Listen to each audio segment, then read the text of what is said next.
नमस्कार, news special में आप सभी का बहुत स्वागत है। मैं हूं सचिन वर्मा। देश की जनता को बेहतर स्वास्थ्य सुविधाएं मिलें और किसी अस्पताल में मरीजों को परेशानी ना हो, इसको लेकर सरकार ने क्लिनिकल एस्टेब्लिशमेंट एक्ट बनाया। लेकिन उत्तराखंड की राजधानी देहरादून में इस एक्ट की जमकर धज्जियां उड़ाई जा रही हैं और विभागीय अधिकारी दलीलें दिए जा रहे हैं। उत्तराखंड के पहाड़ों में आज भी स्वास्थ्य सुविधाएं बहुत ज़्यादा बेहतर नहीं है, लिहाजा पहाड़ के लोग राजधानी में इलाज के लिए आते हैं। सरकारी अस्पतालों के अलावा निजी अस्पताल में भी लोग बेहतर इलाज के लिए जाते हैं। लेकिन हैरानी की बात यह है कि राजधानी में ही सैकड़ों अस्पताल ऐसे हैं जो बिना पंजीकरण के ही संचालित हो रहे हैं। लिहाजा विभाग की कार्यशैली पर सवाल उठ रहे हैं कि देहरादून में क्लिनिकल एस्टेब्लिशमेंट जो एक्ट है उसकी अनदेखी आखिर क्यों हो रही है, और देहरादून में क्लिनिकल एस्टेब्लिशमेंट एक्ट की क्या वाकई में खुलेआम धज्जियां उड़ाने का काम हो रहा है। राजधानी में 600 अस्पताल, आप देखिए 600 अस्पताल बिना रजिस्ट्रेशन के चल रहे हैं। इसके अंदर यदि कुछ लापरवाही होती है, किसी तरीके की हानि होती है, तो इसका जिम्मेदार आखिर कौन होगा, इसका किसी के पास कोई ब्यौरा नहीं है, कोई डेटा नहीं है। इसके अलावा 490 अस्पतालों ने पंजीकरण निरस्त कर दिया था उनका, और उसके बाद संचालन बंद हो गया। 600 अस्पतालों में से केवल 10 अस्पतालों ने ही आवेदन किया है, उनको चेतावनी दी गई। और निजी अस्पताल संचालकों की मनमानी को लेकर भी कई तरीके की बातें सामने आ रही हैं। सवाल यह है कि आखिर बिना पंजीकरण वाले अस्पतालों पर कार्रवाई क्यों नहीं हो रही है, और विभाग नियमों की अनदेखी करने वालों पर कार्रवाई कब करेगा। प्रदेश भर में हर दिन सैकड़ों मरीज इलाज के लिए आते हैं, क्योंकि पहाड़ों में किस तरीके की व्यवस्थाएं हैं स्वास्थ्य के नाम पर, उसमें कितने सुधार की ज़रूरत है, ये सरकार भी जानती है और आम जनता भी जानती है कि वहाँ इलाज के नाम पर तमाम सवाल लगातार समय समय पर उठते हैं। जाहिर सी बात है कि ज़्यादातर लोग इलाज कराने के लिए देहरादून ही आते हैं, लेकिन देहरादून में निजी अस्पतालों में इलाज के नाम पर क्या मरीजों से खुली लूट चल रही है। और राजधानी देहरादून में ये हाल है तो बाकी ज़िलों में क्या हाल होगा, क्योंकि राजधानी है देहरादून और एक्ट के अनुपालन में जो ढिलाई के कारण है, अवैध अस्पतालों का जो संचालन हो रहा है, उस पर आखिर कार्रवाई कब होगी।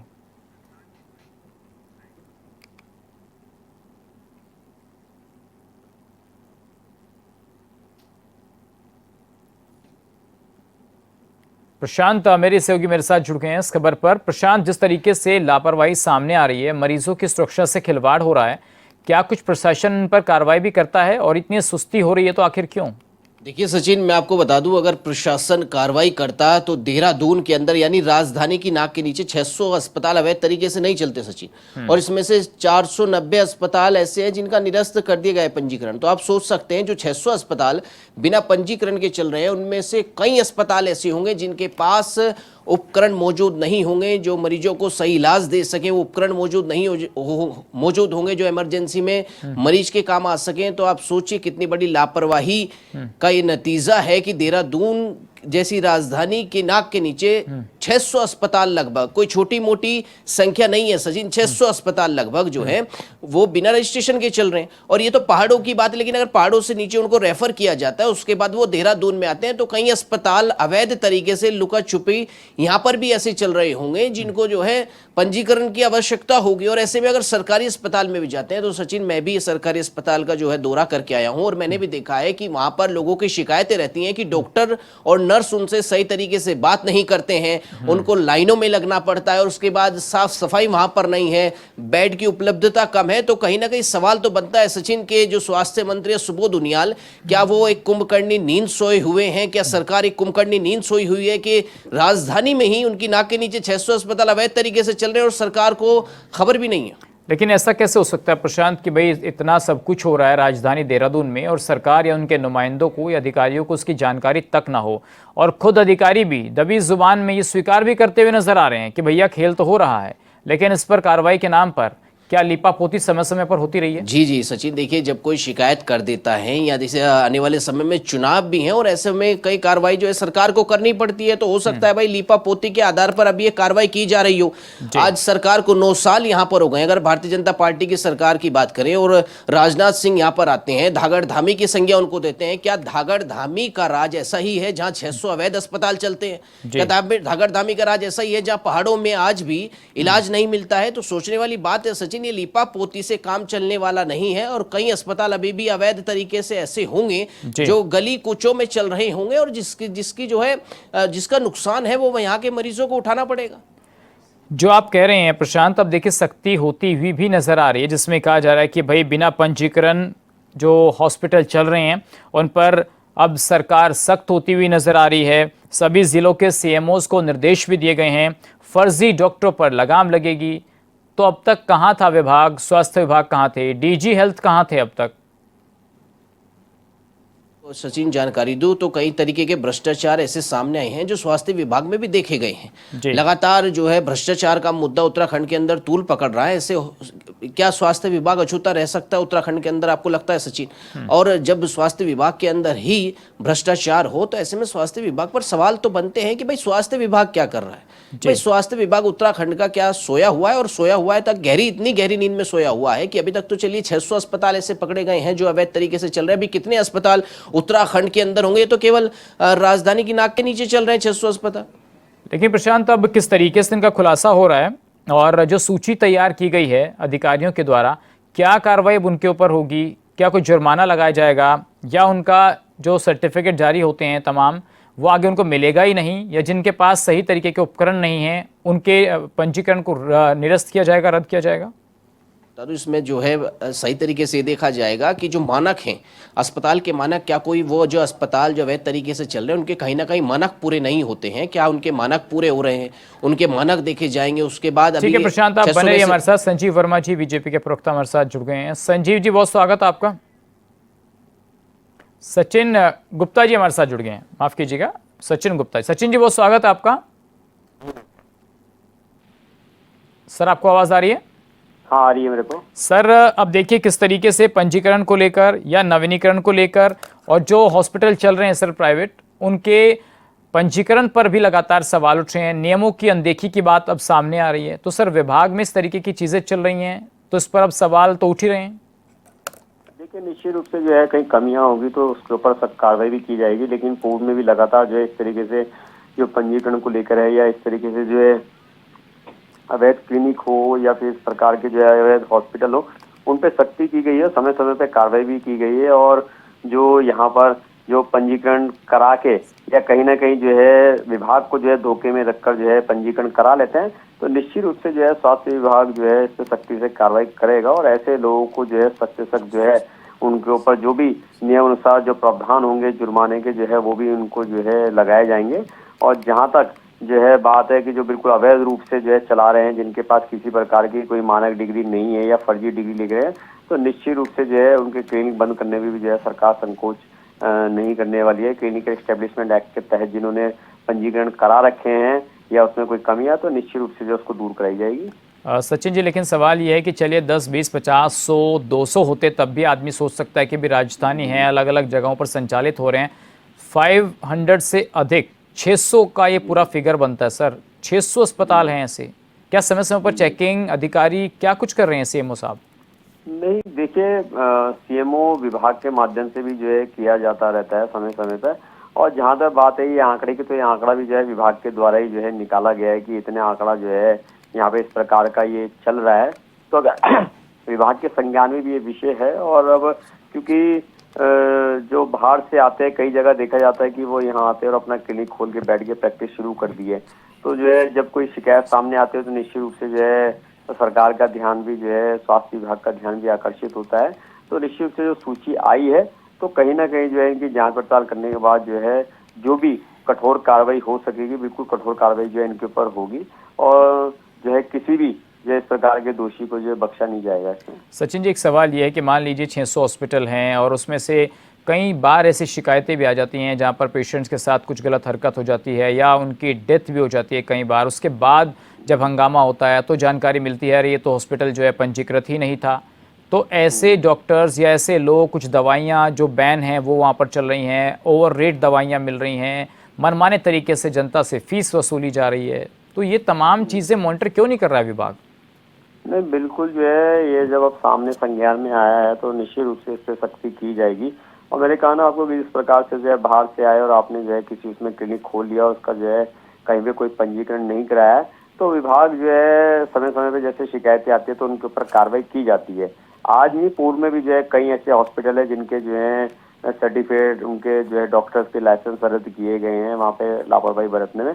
तो निश्चित रूप से ये भी जो सामने आया है इन पे भी सख्त कार्रवाई की जाएगी और भविष्य में ठीक है। इस प्रकार से कोई यहाँ पर कोई इस प्रकार के फर्जी क्लिनिक या फर्जी हॉस्पिटल खोल न सके, इसके लिए भी सख्त कार्रवाई की जाएगी। ठीक है सचिन जी, बने रहिएगा हमारे साथ। जरा कांग्रेस से प्रतिक्रिया ले लेते हैं। आशीष नोटियाल जी हमारे साथ जुड़ गए। आशीष जी, 600 अस्पतालों का संचालन हो रहा है और कोई किसी तरीके का पंजीकरण नहीं सामने आया है। हालांकि जैसा कि सचिन जी कह रहे हैं कि भाई विभाग ने ही तो ये आंकड़ा जारी किया है, तो आशीष जी ये सवाल या ये आवाज तो कांग्रेस भी उठा सकती है।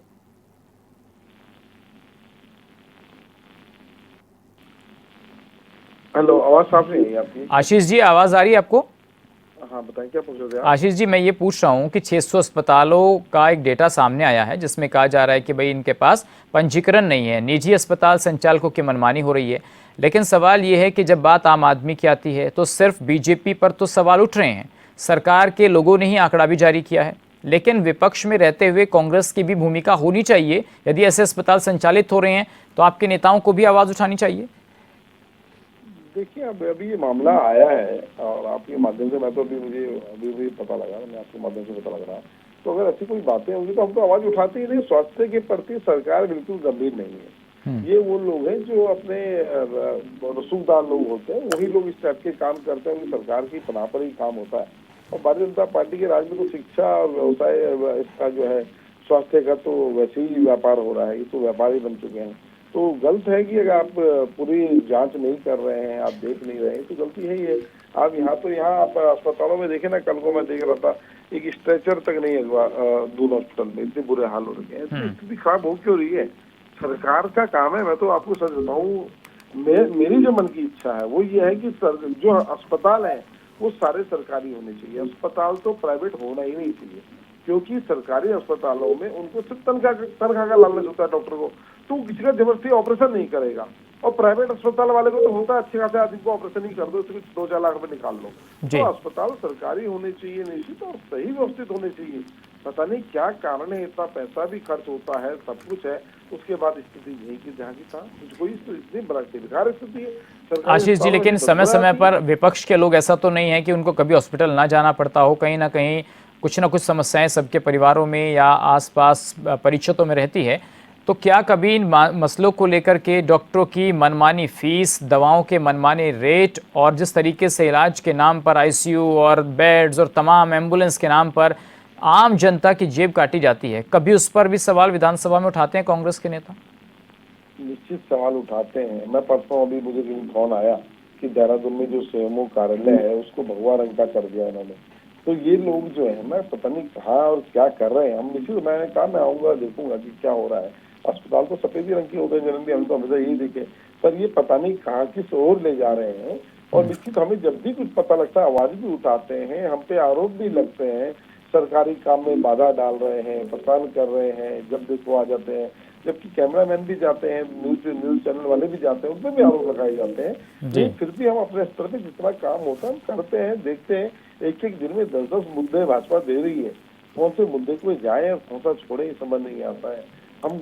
लेकिन फिर भी कांग्रेस पार्टी का हर नेता हर, ठीक है सर, मैं जरा ये जवाब बीजेपी से ले लेता हूँ। सचिन जी, प्रधानमंत्री जी जो अपील करते हैं, देश की जनता या देश के और तमाम बीजेपी के नेता उनको फॉलो करते हैं। सर, इस चीज़ में सवाल क्यों नहीं उठाए जाते हैं सदन के अंदर? या सबसे बड़ी जो प्रॉब्लम है स्वास्थ्य की है, शिक्षा की है, चिकित्सा या सड़कों की, पानी की, ये मूलभूत सुविधाएं तो हैं जो जनता को चाहिए। अगर सर मूलभूत सुविधाओं में भी जनता की जेब कटेगी तो फिर सरकारों से तो जो उम्मीद है वो कहीं ना कहीं नकारा साबित होगी जनता की। देखिए सचिन जी, आज पूरे भारतवर्ष के अंदर इतना बड़ा जो स्वास्थ्य हेल्थ केयर का जो इंफ्रास्ट्रक्चर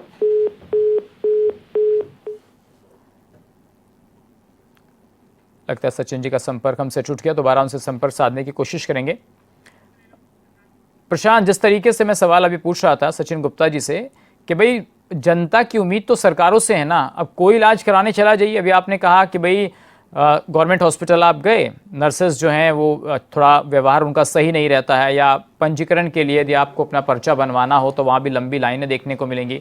फिर इलाज कराने के लिए डॉक्टर के पास चले जाइए तो घड़ी देखते रहते हैं, हाँ भाई किस टाइम 2 बजेंगे, मुझे उठकर जाना है। बीच में भी उठकर कई बार चले जाते हैं तो भीड़ लगी रहती है, मरीज़ इंतज़ार देखते रहते हैं कि डॉक्टर साहब तो है ही नहीं। टेस्टों के नाम पर भी कहीं ना कहीं पर्ची में लाइन में लगिए, फिर टेस्ट नहीं हो पाते हैं, 15 दिन में नंबर मिलेगा, तो भाई फिर आदमी तो प्राइवेट की तरफ जाएगा और वहां उसकी जेब कटेगी। देखिए सचिन, मैं आपको बता दूं, सबसे बड़ी समझने वाली बात यह है कि आयुष्मान कार्ड योजना जो सरकार की तरफ से चली है, जब ये अवैध अस्पताल चलते हैं तो इन 600 अस्पतालों का रजिस्ट्रेशन ना होने के कारण आयुष्मान कार्ड भी इनमें नहीं चल पाता, और ये बात आम जनता को नहीं पता होती। वो अपने मरीज को लेकर इन अवैध अस्पतालों में पहुंच जाते हैं और वहां पर आयुष्मान कार्ड एक्सेप्ट नहीं होता क्योंकि उनका कोई रजिस्ट्रेशन नहीं है, इसलिए वो सरकार से आयुष्मान कार्ड पर इलाज करके उनसे पैसा नहीं ले सकते, और कहीं ना कहीं इसका भुगतान जो है आम जनता को करना पड़ता है, उसको प्राइवेट अस्पताल में जाना पड़ता है, और आयुष्मान कार्ड होते हुए भी उनको जो है वहां पर पैसे देने पड़ते हैं और महंगा इलाज कराना पड़ता है। तो इनका सबसे बड़ा जो नुकसान है वो गरीब जनता को होता है, आम जनता को होता है। और जो बात आपने भी कही है भाई, बिल्कुल सही बात है कि जो डॉक्टर लोग होते हैं, नर्स लोग होते हैं, कहीं ना कहीं जो सरकारी अस्पताल ज़्यादातर होते हैं उनमें खुद हमसे लोग कहते हैं कि कभी आप समाचारों में आवाज़ उठाएं कि जो डॉक्टरों नर्सों का जो व्यवहार है वो उचित नहीं है। और कहीं ना कहीं सचिन, जब ये 600 अस्पताल अवैध पाए जाते हैं तो जब ये सरकार को, स्वास्थ्य विभाग को पता चल गया कि भाई 600 अस्पताल अवैध हैं, तो इसमें नोटिस का खेल क्यों खेलना, शाम तक इसमें ताला लगाया जा सकता है। जी बिल्कुल। आशीष जी आप बने हुए हमारे साथ, आपको मेरी आवाज़ आ रही है सर? चलिए, आशीष जी से भी संपर्क फिलहाल नहीं हो पा रहा है। प्रशांत, अब जिस तरीके से आपने कहा कि भाई नोटिस, देखिए एक सिस्टम के तहत ही सरकार के लोग चलते हैं, विभाग का एक सिस्टम होता है। जो 600 अस्पताल हैं जिसमें से 10 की बात कही जा रही है कि उनको कहीं ना कहीं एनरोलमेंट किया जा रहा है या उन्होंने एप्लीकेशन लगाई है, तो क्या सिस्टम नहीं है कि भाई पहले उनको नोटिस दिया जाएगा और जैसे पहले नहीं, थोड़ा सा इस चीज़ों को देखा जाना चाहिए, और लगातार यदि अधिकारी मॉनिटरिंग करते हैं, शहर भर में लगातार छापेमारी होती है, तो ये आंकड़ा बढ़ता कैसे चला गया फिर? देखिए 15 दिन का अल्टीमेटम सचिन इनको दिया गया है कि अगर 15 दिन के अंदर जो अस्पताल बचे हैं, 10 अस्पताल ने तो रजिस्ट्रेशन करा लिया है, लेकिन जिनका अभी रजिस्ट्रेशन नहीं हुआ है, अगर वो 15 दिन के अंदर उनका जो एक उस तरीके की चीज़ें होती हैं कि भाई सर्टिफिकेट, उस तरीके के उपकरण उन पर मौजूद हैं, तो वो अपना पंजीकरण करा सकते हैं। लेकिन अगर 15 दिन के अंदर वो ये सिद्ध नहीं कर पाते कि भाई उनके पास उपकरण हैं, बेड हैं या मशीनें हैं जिनसे मरीजों का इलाज हो सके, जो मानक होते हैं अस्पताल के, उन मानकों पर खरा नहीं उतरते हैं अस्पताल, तो इनका जो है रजिस्ट्रेशन रद्द कर दिया जाएगा और हो सकता है कि हमेशा हमेशा के लिए बंद हो जाए। लेकिन सवाल तब बनता है सचिन, जब दोबारा भ्रष्टाचार की भेंट ना चढ़ के इस तरीके का खिलवाड़ लोगों की, आम जनता की जान से ना हो, और भ्रष्टाचार में जो है ये स्वास्थ्य विभाग भी संलिप्त ना हो। प्रशांत, बड़ा सवाल है कि अब जो हॉस्पिटल जिनको लिस्ट से बाहर रखा गया है, अब जाहिर सी बात है वो उसके लिए अप्लाई भी करेंगे, तो यहाँ भी कई बार ऐसी चीज़ें हो जाती हैं कि भाई एडजस्ट कर लीजिए, हमें दे दीजिए सर्टिफिकेट, तो क्या वो चीज़ें भी समय समय पर देखने को मिलती हैं पर्दे के पीछे? बहुत ऐसे, मैंने पहले भी कहा कि बहुत ऐसे अवैध अस्पताल अभी भी गली कूचों में चल रहे हैं जिन पर कोई रजिस्ट्रेशन नहीं है, और अगर वहाँ पर स्वास्थ्य विभाग की टीम पहुँचती है या फिर कोई भी अधिकारी पहुँचता है, उसको घूस दे दी जाती है, उसको पैसा दे दिया जाता है, और जिसके बाद उस पर कोई कार्रवाई नहीं होती। लगातार आम जनता है वो अगर हेल्पलाइन नंबर पर कॉल करती है तो वो कॉल नहीं मिलता, और इसका खामियाजा आम जनता को भुगतना पड़ता है, क्योंकि ऐसे अस्पतालों में सस्ते डॉक्टर, सस्ती नर्स रखी जाती हैं जिनको पूरी तरीके से इलाज करना नहीं आता। कुछ डॉक्टर उसमें ऐसे होते हैं जिनके पास डिग्री तक नहीं होती और वो कहीं पर प्रैक्टिस करने के बाद इन अस्पतालों में काम करते हैं, तो कोई भी मानक पर ये अस्पताल खरा नहीं उतरते, वो अस्पताल के उपकरण हो या डॉक्टर हो, नर्स हो, और इसका खामियाजा सीधा सीधा आपको, हमको और आम जनता को अपनी जान गंवाकर भुगतना पड़ता है। तो क्या अब एक्शन में दिखेगा स्वास्थ्य विभाग, प्रशांत? जी, ऐसा तो देखा जा रहा है सचिन। अभी कहें तो जिस तरीके से लगातार जो छापे मारे गए हैं, तो ऐसा देखा जा रहा है कि हो सकता है कि फिलहाल जो है इस पर जो है बड़ी कार्रवाई हो और सीएम जी। धामी के निर्देश अनुसार जो भी चलिए, ठीक कार्रवाई है इस पर प्रशांत, की बहुत जाएगी। शुक्रिया आपका स्वास्थ्य तमाम जानकारी के लिए। आपने कहा कि तैयारी हो चुकी है कार्रवाई के लिए। अब देखना होगा कि स्वास्थ्य विभाग जो लापरवाही की बात अब तक सामने आ रही थी उस पर कितना जल्दी एक्शन लेता है। फिलहाल इस खास पेशकश से बस इतना ही। नमस्कार।